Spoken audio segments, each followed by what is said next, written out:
திசையற்று. செகந்திராபாத் ரயில் சந்திப்பில் ரயில் வருமுன்னே பொதுப்பெட்டி நிற்கக்கூடிய இடத்தில் பிச்சைக்காரர்கள் வரிசையாக நிறுத்தப்பட்டனர்.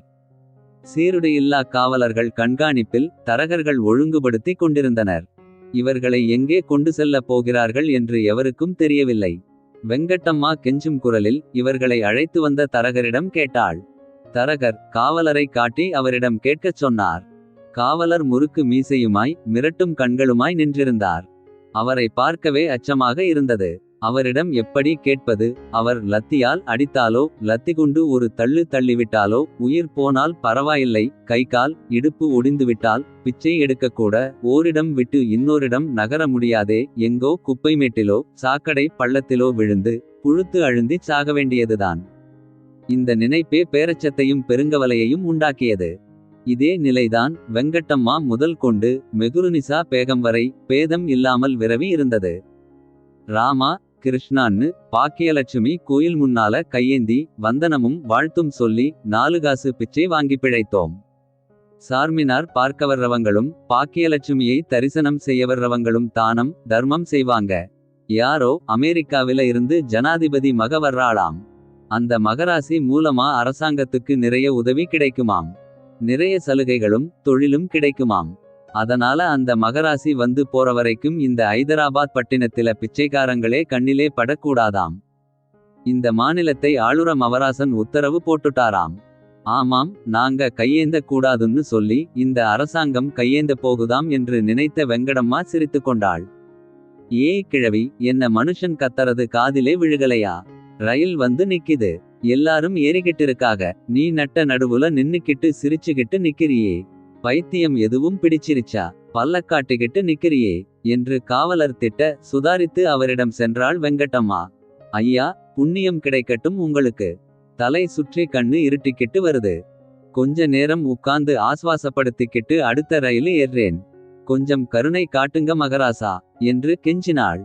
காவலர் கருணைக்கண் திறந்து சைகை காட்ட அவள் சற்று தள்ளியிருந்த கல்பெஞ்சில் உட்கார்ந்தாள். உருது, இந்தி, தெலுங்கு என்று பலமொழிகளில் சொல்லப்பட்ட வார்த்தைகள், ஐயோ வகுத்துக்கு சோறு போட்டு பாதுகாத்த பூமி பழகின தேசத்தை விட்டு திசை தெரியா தேசத்துக்கு விரட்டிவிடறாங்களே என்ற புலம்பல்தான். அரசாங்கத்துக்கு 1000 கண்ணு 1000 காதுக இருக்கு. அது இந்த மாதிரி துயரங்களை பார்க்கவோ கேட்கவோ முடியுமா? கல் உருகலாம், கல்லா நிற்கிற மனுஷன் இறங்குவானா? தரகன் வந்தான். என்ன கிழவி, வண்டியில ஏறாம வாயை மென்னுகிட்டு இருக்கே. பத்தி வந்ததில் ஒரு ஆளு குறையுதுன்னு தேடி தேடி தவிக்கிறேன். இங்கே வந்து வக்கனையா உட்கார்ந்திருக்கவ எந்திரி கிழவி. புண்ணியவானே, கிரக்கமா தலை சுத்திக்கிட்டு வருதுன்னு போலீஸ்கார தர்மதுரைகிட்டே கேட்டுட்டு உட்கார்ந்துருக்கேன் சாமி. திக்கு தெரியாம போறோம். முதல் ரயிலில் போனா என்ன, அடுத்த ரயிலில போனா என்ன புண்ணியவாளரே என்று வெங்கட்டம்மா கெஞ்சினாள். சரி, அடுத்த வண்டியிலே கண்டிப்பா ஏறிரோனும் என்று தரகர் கண்டிப்பான குரலில் சொல்லிவிட்டு காவலரை பார்த்தான். காவலர் மீசையை முறுக்கியபடி பார்வையை சுழலவிட்டபடி இருந்தார். அவரது செவிமடல் விடைத்து இவர்கள் பேச்சை கேட்டபடி இருந்தது. அடுத்த அரைமணியில் இன்னொரு ரயில் வந்து நின்றது. அதற்கும் ஒரு கூட்டத்தை திரட்டிக் கொண்டு வந்தனர்.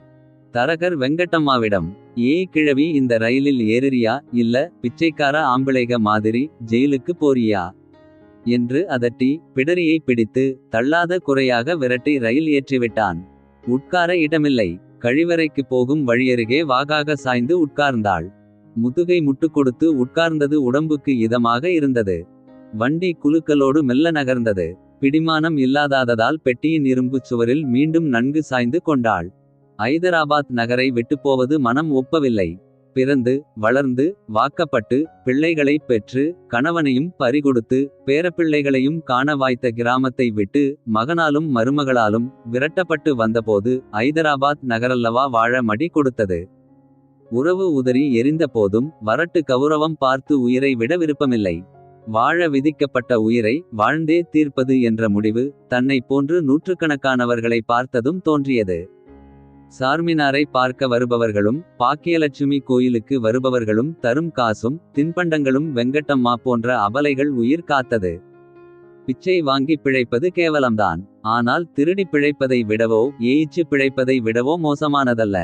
இப்படி பிழைக்க வேண்டிய சூழ்நிலையை ஏற்படுத்தியவர்களுக்கு இல்லாத கேவலமோ அருவருப்போ தனக்கில்லை. தள்ளியவன் குற்றவாளியா விழுந்தவள் குற்றவாளியா என்று தனக்குள்ளே கேட்டுக்கொள்வாள். ஆனால் வெங்கட்டம்மா சங்கராந்தியோ பதுக்கம்மா பண்டிகையையோ கிராமத் திருவிழாவோ நெருங்கி வந்து விட்டால் கிராமத்துக்கு போய் தன்னிடம் உள்ள சேமிப்பை கொடுத்து பேரப்பிள்ளைகளை கொஞ்சி குலாவிவிட்டு மகனோடு உறவை உயிர்ப்பித்துவிட்டு 3ஆம் நாள் ஐதராபாத் திரும்புவாள். பிச்சை எடுத்த காசு உறவுகளுக்கு அருவருப்பில்லை. இப்படி திருவிழாக்களுக்கு போய் காசு கொடுத்து உறவாடி வருவது தன்னை விரட்டிவிட்டவர்களை பழி தீர்த்து கொள்வது போல உணர்வு வெங்கட்டம்மாவுக்கு ஏற்படுவதுண்டு. பெருநகருக்கு வந்தபின்தான் தன்னை போல நூற்றுக்கணக்கான வெங்கட்டம்மாக்கள் இருப்பதை உணர்ந்து தன்னை தேற்றிக் கொண்டாள். இப்போது திக்கு தெரியாத ஊருக்கு விரட்டப்படுகிறோம். ஊர் திரும்புவோமா மாட்டோமா? திருவிழாதோறும் பார்த்து பாவனைக்காவது சிரித்து பேசும் சொந்தம் பந்தங்கள் தன்னை காணாது நினைத்தாவது பார்ப்பார்களா என்ற யோசனையோடு ரயிலின் தாலாட்டலில் கண்ணையர்ந்து விட்டாள். ஜனவெக்கையில் குளிர் தெரியவில்லை. பலர் பல மொழிகளில் பேசுவது புரிந்தும் புரியாமல் காதில் விழ கனவும் நனவுமாய் படுத்து கிடந்தாள். யாரும் இவளை பற்றி கவலைப்படவில்லை. இவளும் எவரை பற்றியும் கவலைப்படாதது போல் படுத்து கிடந்தாள். உடல் அலுப்பும் மன அலுப்பும் அழுத்த படுத்திருப்பவர்கள் எழுந்திருக்கும் வரை பிணம்தான். படுத்து கிடக்கும் அவளை கடந்து செல்லும் எவரும் அவளை கண்டுகொள்ளவில்லை. சுற்றியுள்ள மனிதர்கள் இறங்கியதால் வெக்கை குறையவும் வண்டியின் வேகத்தை கிழித்து நுழையும் குளிர்காற்று அவளை உயிர்ப்பித்தது. கண் திறந்து பார்வையை சுழற்றினாள். அருகருகே இடித்துக்கொண்டு குந்தியிருந்த சக பிச்சைக்காரர்கள் இறங்கியிருந்தார்கள். சட்டென்று எழுந்து உட்கார்ந்தாள். இவள் ஒருத்தி மட்டுமே பிச்சை எடுப்பவள். மற்றவர்கள் பயணிகளாக தென்பட்டனர். அவளுக்கு திக்கென்றது.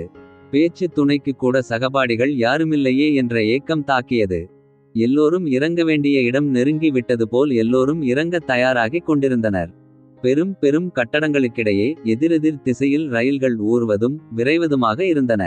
அருகிருந்த ஒரு நடுத்தர வயது பெண்ணிடம் எந்த ஊர் வரப்போகிறது என்று கேட்டாள். சென்னை, இதுதான் கடைசி ஸ்டேஷன் என்றாள். வெங்கட்டம்மா கழிவறை சென்று வந்து முகம் கழுவி தனது துணிப்பையை எடுத்துக்கொண்டு இறங்க தயாரானாள்.